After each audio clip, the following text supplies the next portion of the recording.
Hey, what's up, guys? This is What Men Talk About. This is Mr. Carlitos. And this is JT. Today, we're going to talk about the art of, what is it? The art of not giving a shit, not giving a fuck. It's pretty close to it. The art of not being afraid. The art of not being afraid. Today, we're going to talk about the art of not being afraid, guys. It's one of the biggest topics I've had in my life. Not the biggest topic, but one of the biggest things that I had to go through. Making stupid ass decisions and then you end up not regretting it. Everybody thinks it's a stupid decision. Have you ever gotten that? Have you ever made a decision that it was the best decision of your life, but then a lot of people at the same time were saying that you were stupid? Most of the good decisions happen when you're probably thinking, I probably shouldn't do that. Or well, sometimes like you're driving 120 miles per hour, you're like, I probably shouldn't do that, and that's it, done. I wouldn't say that exactly, but I want to say that it's all about that what mental state you are. Like you got to be realistic too. Like it's not like, oh, I'm gonna make a decision of jumping this building and I'm gonna fly. Like, no, like it has to be something that it's real, like attainable, not something too crazy. You know what I mean? I think I understand, but I don't know if our viewers are understanding. So let's jump to it. So, all right, Mr. Carlitos, what was the biggest decision I ever made? Like, not the biggest decision, but what has been the biggest the decision that you have made that you've been scared the most? I mean, that's a very good question. One thing that I have no idea, bro. I'm sure you have. He's like, I don't usually get scared, bro. I mean, can we start with getting? It's okay to be scared. It's one of the things I've been scared of is being on camera, being asked questions about what scares you, right? Yeah. So let me tell you mine, and maybe that will give you an idea what to talk about or anything. Why don't we start with something? What is your definition of something that scares you? Something that scares you is like you have that worry in the back of your head saying, okay, there's a possibility I'm going to be screwed. And then you have that anxiety, like feeling like, oh shoot, like scared. When you're scared, I'm going to make this and, I'm going to take whatever the outcome takes, brings me, whatever comes to me, I'm just going to make this decision right now. And I'm going to hope for the best. That's a good way to look at it. So, I mean, I guess now that we worded like that, one of my biggest fears or one of the biggest things I've been scared of is failure. Right. So, and I think everybody can relate to that. Because that's one of the biggest things about having that fear to fail. So tell me, any personal experience about having that feeling of that you feel like you're gonna fail, or you have that possibility of failing? So for example, once before I started, I don't know if everybody knows, I owned a bail bonds company for a few years. Mm-hmm.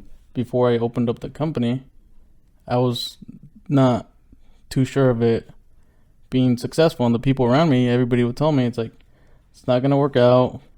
Only a select few would tell me, hey, you should do it. You've been doing, bail bonds for a while. What kind of people were telling you this type of things? What kind of people were they? That they were motivating you to go ahead and do that, make that big decision? People that cared about you? I mean, even people that cared about me didn't think that it was going to be a good idea or be successful to open up a bail bonds. My dad was one that told me, hey, you shouldn't do it. Mm-hmm. So, what do you think was his thinking when he told you that? I've never really got down to thinking what his thinking about it was. I think he was just trying to protect you. I think he was just more. He looked at it like a big risk, and he probably didn't think I was up for the challenge. Mm-hmm. And you proved him wrong. I proved him wrong in a good way. He's he's proud of you. I mean, he admits to it now. It's like, damn, I was wrong on this one. Yeah, no, and that's a good thing. One of the biggest decisions that I ever made was to quit my job, and I used to work at a casino where I was making good money, bro. Like, and people would tell me all the time, like, you have a very secure job. And casinos, they go by seniority. So I was like the number 2 seniority on that casino. I pretty much could pick whatever schedule I wanted. Like, I was getting paid very well. That's the casino is the reason why I was able to purchase a house here in Sacramento, right? So it was a very stable job. I was there at a certain time, and I would leave at a certain time, and I wasn't carrying anything after work. Once I was done with work, that was it. So I was getting paid very well and all that stuff, but then I wasn't happy. I wasn't happy. I felt like I wasn't learning anything. It was just a job to get by, and people there have worked for years and years since the casino opened, over 10 years. And I didn't want to be like that. I didn't want to, because I worked as a valet. It was running all the time. And I was like, do I really want to get old and still do this? Like, I was like, I start thinking that. And I was like, I can't stay here. Like, I'm not learning anything. What else can I do? What else am I learning here that's going to help me on my next job? I wasn't happy. I was just bored. Right? So I got introduced to sales, bro. Someone knocked on my door, and they tried to sell me Windows and HVAC system, and I was like, I didn't have money to. I was broke. And but the funny thing is that one of the guys that was pitching me the HVAC system, the heating and air system, that guy worked at, and he was one of the dealers. And I was like, I always heard that the dealers make a lot of money. So I was like, why is this guy working for this company as a salesman? He quit this casino. Now he's selling. Now, he must be making good money, because as far as I understood, dealers will make more than valets. And I was like, there's something here. He must be making more money here. So there's something going on with sales. So I asked them, do you guys hire for like part-time or anything? And they were like, yeah, they like me and everything. So we were chit-chatting and everything. So I went for an interview. I started working with them for like a little bit. That's where my whole perspective changed, bro. Like, I was like, sales is where I need to be, because I didn't know nothing about it. It was really challenging. It was going to challenge me, kind of like what you did. I mean, everything is sales. Like your bail bonds, it's sales. So the biggest decision I ever made was 3 to 4 months down the road. I quit my casino job and I went to work on sales, commission only, bro. And I didn't have any savings. I said, and I had a house that I needed to keep up, and I had a family to feed. I had a daughter and a wife, and I was like, you know what? I'm just gonna do it, and I gotta make it. Commission only, bro. And let me tell you, it was the roughest year of my life. One of the roughest ones, bro. I was late on all my payments. I was not selling as much as I wish I did. I was just very but you know what? 2019 is the year that I learned the most. That year, I just learned. I remember I read 11 books on that year. I've never touched a book before, but I was so into learning how to sell, bro, that I was just reading every time I was in the car, like listening to the audiobooks. I was listening to the audiobooks and reading whenever I was waiting for an appointment. Does that count as reading? Listening to an audiobook? I mean, yeah, you're still getting the information. So I was listening to all this and reading 11 books. I never touched a book before, and it was the year that I learned the most. And you ask me now, what, 4 years later, if I regret that decision? I don't. Not at all. I'm still like having repercussions of what happened during that year, because I got in so much debt and stuff like that, but I don't regret it, bro. I don't regret it. It was one of the best years I've had. I learned so much. So and, let me ask you something. That way people get a little bit more of a background story. So you wanted to jump into sales, which you did, right? For this other company that you work for because of a person that knocked on your house, right? That happened to work in the same place you worked at. Yeah. And that's what sparked up your curiosity. Right. Because he was making more than you were at. Right. In the casino, he was supposed to make more than us. supposed And I was like, this guy knows something that I don't, and I want to know what he knows.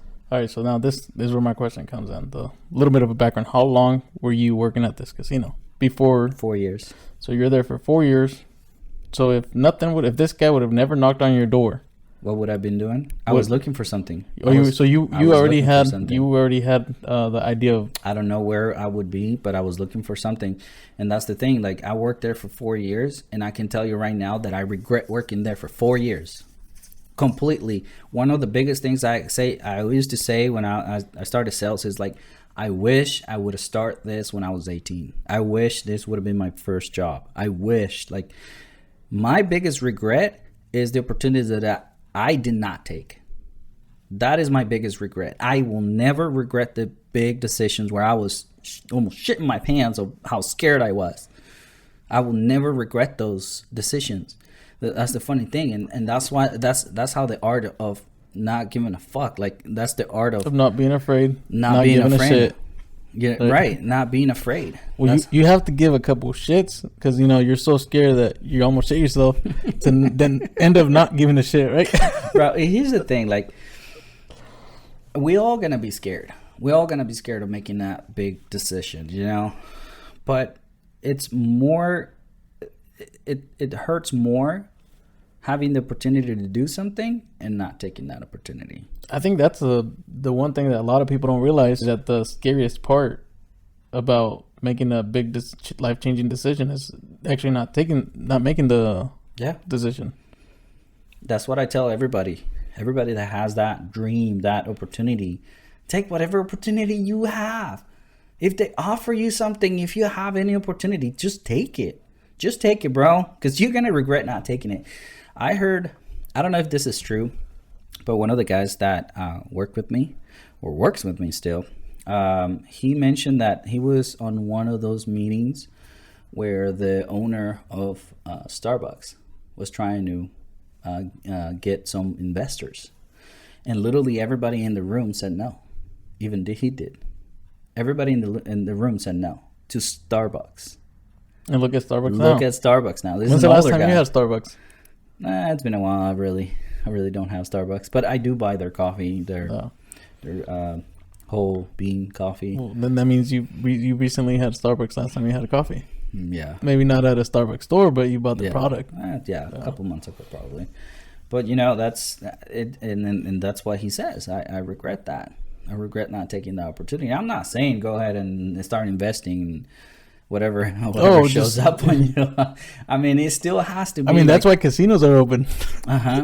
So you got to look at the leverage. Like, you got to look at the pros and cons. That's how Benjamin Franklin used to do it. Benjamin Franklin would write up 2 columns, and then he would go, okay, this are the pros, this is the cons, and you got to look at both of them. And then when you see there's a big win and there not that much of a lose, just take it. Just take it, bro. Like, for example, when I quit my job, the biggest lose I had was not making money that month.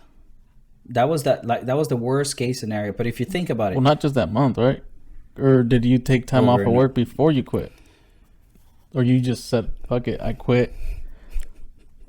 Or did you tell them, hey, I'm gonna take a month off, see if it works out, and then if it didn't work out, you didn't even give them no notice? No, so I was working 2 jobs at the same time. Okay. So I did get the feeling of sales. You got a little bit of feel. You tasted a little bit of money. Yeah, not a lot. Not a lot. Because I remember the first big check you got. You called me. You could not believe it. Yeah. You gave me a call, but this was already months after you quit. Yeah. Right. It was already. Yeah, and I can tell you that one of my biggest days, one of my most exciting days is usually when you put a lot of effort and then you get a reward. My happiest day, I want to say, is one of my happiest days is the day that I made the most money in 1 month, and I worked my ass off. Like, it didn't happen over time. I think it happened a year after being a sales guy. And I made so much people make what I made in that month. People make it in a year. That's how much money I made, and that's why I was like, okay. That's where you got hooked. You're like, okay, man. all my. No, I was hooked before because I've gotten big checks, but that month specifically, bro. After all my effort, because I put a lot of hours, bro. I will wake up at 4 a.m, exercise between 4 and 5, exercise, read, listen to the audiobooks, go to work, and I will come home at 8 o'clock. Wait, so 7 or 8. I like to ask a lot of questions, bro. So I hope that doesn't bother you. Because you said read, and then you said listen to podcasts. Right? I will do both. So you'd read it, and then you listen to some. Yes. You can do that on Kindle. I had a Kindle subscription. Okay. I don't like to read myself, so that's why I'm intrigued about it. Because I'm gonna have to continue. And I will, we're not getting sponsored yet, bro. We shouldn't name any brands. Whatever, it doesn't matter. I'm gonna invest in one of those things. It doesn't matter. But yeah, bro. Like, so I would read a book, and I would listen to a different book. Okay. Like that way you'd get the and I guess at the time I didn't know, but I guess it's something that some people do. I didn't have the capabilities. I don't know. I just wanted to get as much information as I could as soon as possible. Yeah, because I needed to get out of that as soon as possible. I was busting my ass, bro. I was busting my ass. Well, what you pretty much did what other people would, right? What the average person would say, by quitting your job, leaving a stable job, you kind of dug a hole, right? Yeah. You grabbed the big old shovel, you dug a hole, then you just jumped at it. Very much. But this is how I look at it, because you can't be looking at it all negative and stuff. The way I look at it is this doctors right here, the doctors, lawyers, they're all getting student loans. Oh, everybody gets. I don't have one. Yeah. I might have had debt, a big debt that it's almost paid off, but I don't have a student loan. I could have filed for bankruptcy, but I didn't.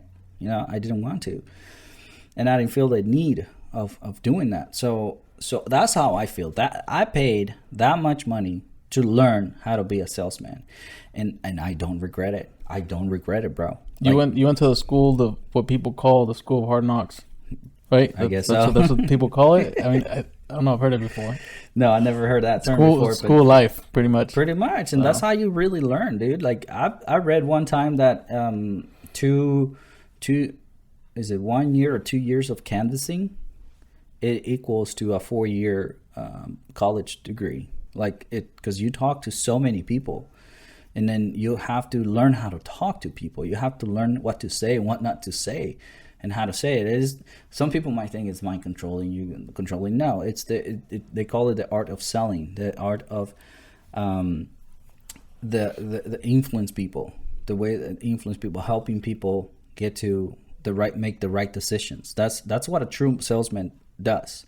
It makes the right decision, because as a salesman, your entire goal is for that homeowner or that person to go back to you, because they're so happy with what they got from you that they want to come back. Like, I know you've done car sales, and then in my family, for example, they buy a lot of cars, and then when they find a good car salesman that takes care of whoever my family, my entire family goes to that same guy. Even if that same guy goes to a different dealership, they're gonna follow so it's more of it's not more of a, what people don't understand, it's not such of a product, it's more of the service that you get. Exactly. Yeah, that's what people pay for. Exactly. So that's it, and they call it the art of selling is the art of overcome objections before they arise. So it's people are scared. People are scared of being sold.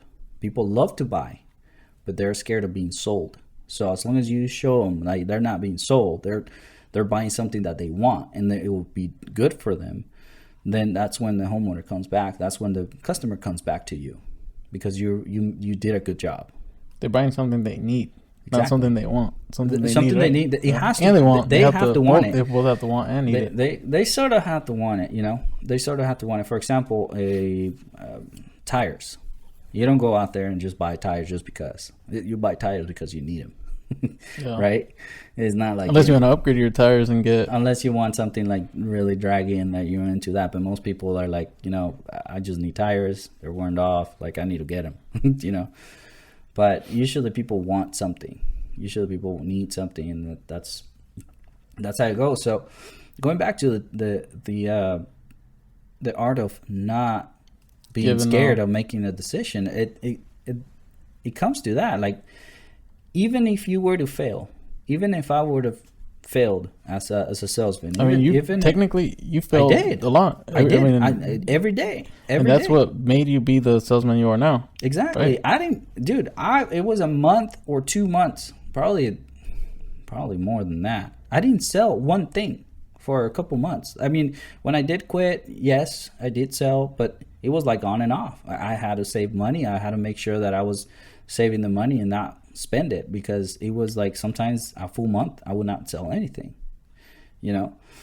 So it was like, what would you say earlier? I forgot what we were talking about. I was gonna make a point. Oh, you're saying pretty much. Well, I think this is where you're going to. I've never really seen a successful person, right? That didn't fail. Didn't fail. You have to go through failures to make you. Exactly. Unless you successful. inherit the money, you know. Unless you. I mean, were say born for in example, say you won the lottery, right? Yeah. I bet you people that won the I don't know the statistics, but even the people that won the lottery, how many times did they buy the ticket without winning? How many times did somebody win with just buying one? There's a few. Is there a few that just... Yeah, not too long ago, this 18-year-old girl bought a ticket, and then the first one she that's, bought, it was that's a really rare occasion. Most, I bet if you asked a lot of people that have won lottery before, if you ask them how much money have you spent on the lottery? Yeah. You worked at a casino. Yeah. The people that won jackpots, was it somebody that just randomly went in there first time jackpot, or was it people that usually spent a lot of time there? Yeah, there's a little bit of everything, but there's a lot of failure. There, you have to fail. You can't be scared of failing, because that's where you learn the most. I was just listening to 12 Rounds of Adrenaline from Tony Lopez, and he was talking about it. He was talking to what's his name, Ochoa? Oh, that kid, Albert Ochoa. He was talking to Albert Ochoa, and then Tony, he told him that, what did you learn on your first fight?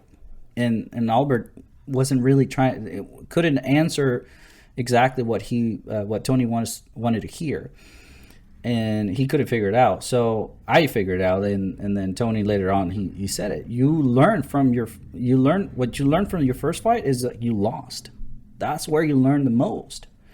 When you lose, you learn from the failures. So my thing is, like, I'm okay with failing. And I mean, I'm gonna try not to. I'm gonna fail, because that's what I'm gonna learn. And even if you make that decision, whatever decision that you make, you're so scared, but you know that there's a possibility that you may make it. If you put enough effort, you may make it. And even if you fail, you're gonna learn that didn't work, and then you're gonna try something different. Try something else, or try it a different way way to do it. Try a different way to do it. Like, it's not like you always win. You're always gonna win. But if you don't win money, or you don't win the goal that you wanted, you're gonna win experience. You're gonna win experience. Knowledge. You're gonna win a lesson. You're gonna get a lesson. A lesson. Good lesson sometimes. You know. Sometimes life lessons are more expensive. As long as it doesn't cost your life, I mean, you're fine. You know. But that's one of the things. Like, don't be scared of failing. That's one of the biggest things. And yes, we're gonna be scared. We're gonna be in that situation. But trust yourself. If you work hard enough, you can make it. And that's one of the other things. Like, don't blame it to anybody. You are responsible of your own outcome. You are responsible for your own happiness. You are responsible from all this stuff. Like, don't blame it. Oh, it's because my dog died and then I couldn't focus anymore. No, bro. Life goes on. It doesn't matter who it dies. It doesn't matter how to attack you. It doesn't matter if you got a lawsuit going on. It doesn't matter. Nothing should stop you. As long as you have your head, both arms, your legs, you can breathe. As long as you're alive, as long as you're alive, because there's people that don't have legs, don't have arms, and they still accomplish. So what do people with legs and arms have? This guy, what's his name, that passed away not that long ago? The smartest guy. What's his name? Stephen Hawkins, man. That guy couldn't even talk. Look at him, you know. Yeah, so one of the smartest guys. No way. If the only thing that can stop me from growing is death. Oh, and yourself. And myself. Yeah. Yourself, don't. I'm only competing against myself every day. I'm only competing against myself every day.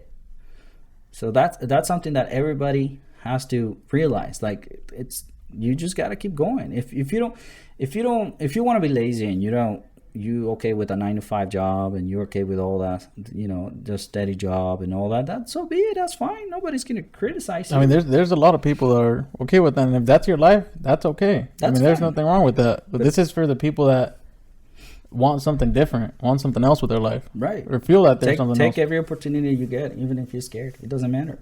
Make it work. Figure it out. Wing it. What's the worst that can happen? What is the worst? You shit yourself. And then you don't give a shit. I was just reading I read a book that talked about, I can't remember where I read it from, but it said, okay, so what happens, this guy had a car issue, and then he was all stressed out, like, I'm going to be late to work. And then his dad asked him, okay, what's going to happen if you're late to work? Well, I may lose my job. All right. And then what's going to happen if you lose your job? Well, I'm going to be late on my payments. All right. Are you going to look for another job? Yeah. And then what happens when you look for another job? I'm going to get another job. Okay. And then what's going to happen to your bills? I'm going to pay my bills. I'm going to get, okay. So there's no reason for you to be all scared. You're always going to find, whatever happens to you, you're going to find a solution. It doesn't matter. Whatever happens to you, you're going to find a solution. If you can't get a job, if you lose your job, you're going to get another one. If you can't pay your bills, you're going to get a job to get pay it off. If that's what you really want, you're going to make it. That was so strong for me. I was like, you know what? I'm just going to do it. And I did it. And I don't regret it ever. Even if I failed. Even I would have failed.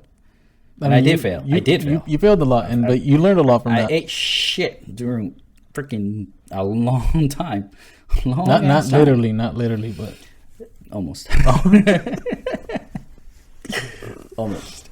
Yeah. So that's the way. So what was now that I told you my experience, what do you think it was the craziest decision that you have made that you were really scared of? I mean, my life's been full of crazy stuff, and since I was young. You probably have more than one. Huh? I've done a lot more than one crazy thing. I mean, for starters, you met me through high school, right? But yeah. I was never an argumentative person fighting. You'd never think, I was a violent person or anything. I mean, I'm not saying I am, but I started boxing when I was about 10 to 11 years old. Mm-hmm. I was scared the first time I got in the ring with somebody. Right. I was about to quit. It was my first sparring session. I was probably 3 months into training. First time I sparred, I was 10, 11 years old. I don't recall the age. Sparring a grown man. He's about 21. Mm-hmm. Right. He was kicking my ass the whole time. It felt like it was only one round, so I'm guessing it's 3 minutes, right? Unless the coach had it at 2 minutes. I'm getting my ass kicked. I hear the 30-second bell, because the little bells, they'll let you know when there's 30 seconds left. I threw one punch, knocked him out. No way. Yeah. No. In my brain, while this is all going on, right? When I'm sparring, getting my ass kicked, I'm like, man, how am I gonna tell my parents I don't want to go to the gym anymore? My parents had a big fight to me just to join the gym. My mom was like, I don't want him to ever box. That's right. He's not a fighter, baby. Yeah, and then my dad's like, well, if he wants to box, let him try it, So I'm like, man, I'm gonna go home. I'm gonna tell him, fuck, I don't want to do this no more. Like, that's all I thought. And then when I knocked this guy out, that's what began the whole. You were impressed. I was impressed. I couldn't believe it. And then I went on to have an amateur career. Yeah. Of course, that stopped. That's a whole different story. But I think that's what motivates you. That's the only reason why I stayed in the sport for as long as I did before I retired. But now I'm back. You feel the pressure. I felt the pressure. Yeah. So because you had that mentality. I don't want to do it. I want to do it. I want to do it. And your mom was like, nah. And then you needed to prove, like, I can do it. Yeah. I can do it. And then you made it. then I made it. I mean, like I said, I competed for a long time. I fought nationals and as an amateur. What did you do after you knocked him out? I could not. Then that's when I changed my whole perspective. I got obsessed with the sport. Was it somebody very older than you? He was 21. He was 21 years and old. you were like what, 14? I was like 11, 12 years old. No way. Bro, I'm not making this stuff up. No way. He was probably like, this little kid. Bro, I was getting the ass whooping of my life. I think the coach was probably like, man, this kid right here, he doesn't have a future in the sport. I was a pretty chubby kid before you met me in high school. Mm-hmm. When you met me in high school, I was pretty ripped up and pretty fit, right? Before I gained a lot of weight, because right now I gain a lot of weight back, right? Mm-hmm. But so I think the coach was like, I'm gonna let this kid get an ass whooping and not come back to the boxing gym no more. Mm-hmm. I knocked him out, changed everything. So what did the coach say? I think he was surprised as well. Yeah. Yeah. Okay. Then that's when I was starting to get more like one-on-one training. Like he started focusing on me, on see what I could do, and then that's how. That's when he believed in you. That's when he believed in me. Yeah. I mean, I didn't even believe in myself. I had a similar experience with judo. I did judo when I was like 8 years old, and I remember this big kid. I was always short, so this big. What are you talking about, bro? We're like 6 foot. Dude, this big kid comes in, and I told my coach, man, he's too tall. He's gonna whoop my ass, and he's like, I'll give you your next belt. I think I was like yellow. He said, I'll give you the orange belt if you beat his ass. So I was like, all right, I'll do that. Okay. So you were scared. I was so scared, bro. I was so scared. When you saw the reward. When he mentioned the possible reward. Because he believed in me. Oh. And that's kind of what motivated me, because it's like, you got this, bro. Like, go. I'll give you the belt. So I was like, all right. I went, bro, and I just gave him my all. I gave him my all, and I beat him. I beat him. I beat that guy, and it was taller than me. I was like, dude, I was 8 years old. I was like a little kid. How old was that kid? Not probably, or I don't know. So a little bit older than me. I don't know too much about judo. It's similar. So karate? It goes by weight. So it goes by weight. No, but I mean, like when it comes to the belt. So you get the white one, right? Yeah. Starts with the white. First one is the white, then yellow, then orange, and then it starts changing differently. Depending what kind of martial arts. Okay. Yeah, but it goes green, brown. Well, let the viewers be known that you eventually made it to black belt. Eventually, years after that. Years after. You should wear your black belt as a tie one day. As a tie. Nah. I'm sure you still have that black belt, right? Yeah, I still have it. It probably doesn't fit anymore. It gains a couple pounds. Well, it's gonna fit as a tie. Yeah, no, you gotta stay like active when it comes to that. I mean, after shoulder injury and all these kinds of injuries, I mean, I'm not making excuses. I still work my ass off as much as I can, but it's not the same how I used to be. And I don't do karate. I just mainly do I do more gym, lift weights. So it's actually good. I'm gonna start going back into doing more cardio. Hey, you've been telling me this for quite some time. So now that we got this on video, I think you should, because it's something you're passionate about. Mm-hmm. You're passionate about judo, right? Yeah. It's something you've always liked. I think you should just give it a shot and just go back to training judo. Well, I'm going to. So I got my kids that I want to teach karate. So when I start teaching them karate, I need I want a bigger place. So I'm gonna start teaching. Actually, they're in a good age right now. So I might teach them here and there, and I implement a little bit more of that training into my workout routine, like every day, the stretches and all that stuff. But yeah, it's something that I will start adding it again, because it's fun. Actually, it's very fun. But anyways, you want to end it? Like, share, and subscribe. All right, guys. So, like you said, he'll still need the bigger place in order for that to happen. Like, share, and subscribe, please. It'll really help his family out. Yeah. And it'll really help us out to make more videos, because this isn't cheap. No, not at all. It takes a lot of time, and it's all good. I mean, I like to share my experiences, and I like to share, like, I want everybody to believe in themselves, I didn't have anybody. I didn't have anybody on YouTube that I could follow and that will tell me the same things that I'm saying, you know, like follow your dreams and don't be scared of those making those big decisions. Don't be scared. Like, go ahead, and as long as you have a positive mental attitude, you're gonna make it. You know, I never had that, so that's why I do it. And then hopefully, if you guys subscribe and share this video and watch the full video, it eventually, hopefully, we're gonna start making money on this, and then I can do more. That's the goal. Like, I want to do more videos and help everybody, because I know everybody needs a little bit of some knowledge, and the little bit I have, I want to share it. So yeah, well, let's tell them a little bit about the stuff that you do know. What is, because not a lot of people know, unless they need to see like the whole boxing stuff. Because if you see me right now, you're like, this guy's not a boxer. He was never a boxer. yeah, If I see you on the street right now, I would never, because I know you from high school. Yeah. I'm like, this guy knows how to build a computer from yeah. inside out. You know, and what's that thing that you were telling me about, the tablet that you built?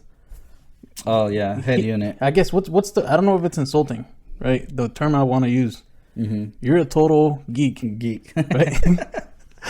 I like technology, like man. technology, anything technology. This guy knows. Yeah, Like- I don't take no as an answer. So a lot of the new cars come with the Apple CarPlay, Apple whatever CarPlay, they call it. And well, I have Android, so mine is Android Auto, and I don't like it because you can't watch YouTube there. So I watch a lot of YouTube. So what I did was I bought this nice little screen.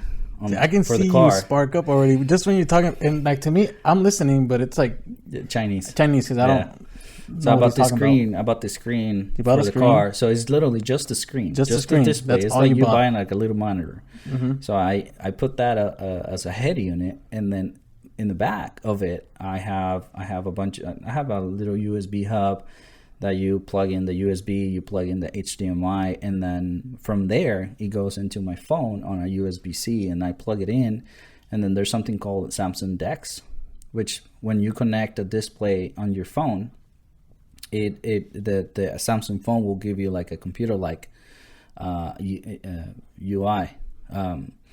So then from there I open the app that is basically for navigation, and then I have navigation, I have YouTube, I have Spotify, I have Google Music, whatever I want on there, and all I have to do is plug in my phone, kind of like Android Auto, but the difference is that I have a YouTube.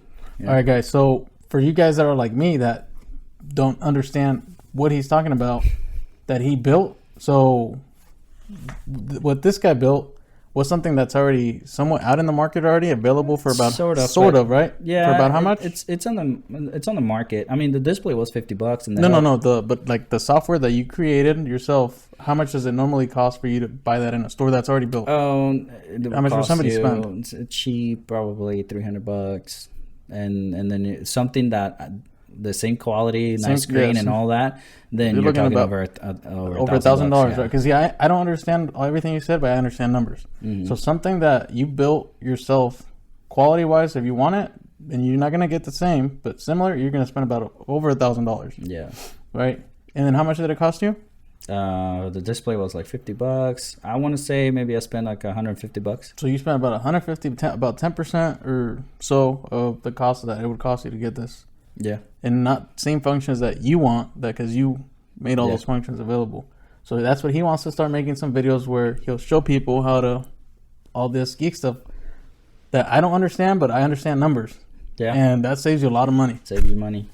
It's all about, and it's not just that, bro. I could have just bought it. And No, I know you could have just bought it. That's what my wife was saying. Why It don't you didn't just have the buy function it? because it didn't have what you wanted. Because it's like building a Lego. Like it's building a Lego. I wanna build a Lego. This is cool. This is fun. And then I came across with many issues, and I fixed them. And how long did it take you to build that Lego? Okay, so long story. From start to finish. It's a long story, Oh, man. well. So when I first bought the car, I took all the car apart, and I had a tablet on it instead of my phone, plugging in my phone and doing all that stuff. It was now a you tablet. built it, and it was a tablet that was hacked, that I came with the. I bought the software, like a rooted software. Routed software. That basically I installed it on the tablet, so the tablet was pretty much hacked in Back a way. to Chinese. So it was a tablet most of the time, and I would just play music and watch YouTube on the tablet. But the tablet became too slow over time, because that was back in 2014. So what I ended up doing is like, you know what? I'm going to have to continue getting new tablets, and the tablets nowadays, they're too big. So it wouldn't fit on the head unit. So I was like, okay, so I need to figure something else. So that's why I then did the display. But overall, the first time I did it, it took me a month to figure it out. To every day working on something like, oh, this didn't work. I'm gonna move this over here, whatever. It took me a month. The car was on construction for a whole month to get the tablet going. Now, because I did all that, it only took me about a week.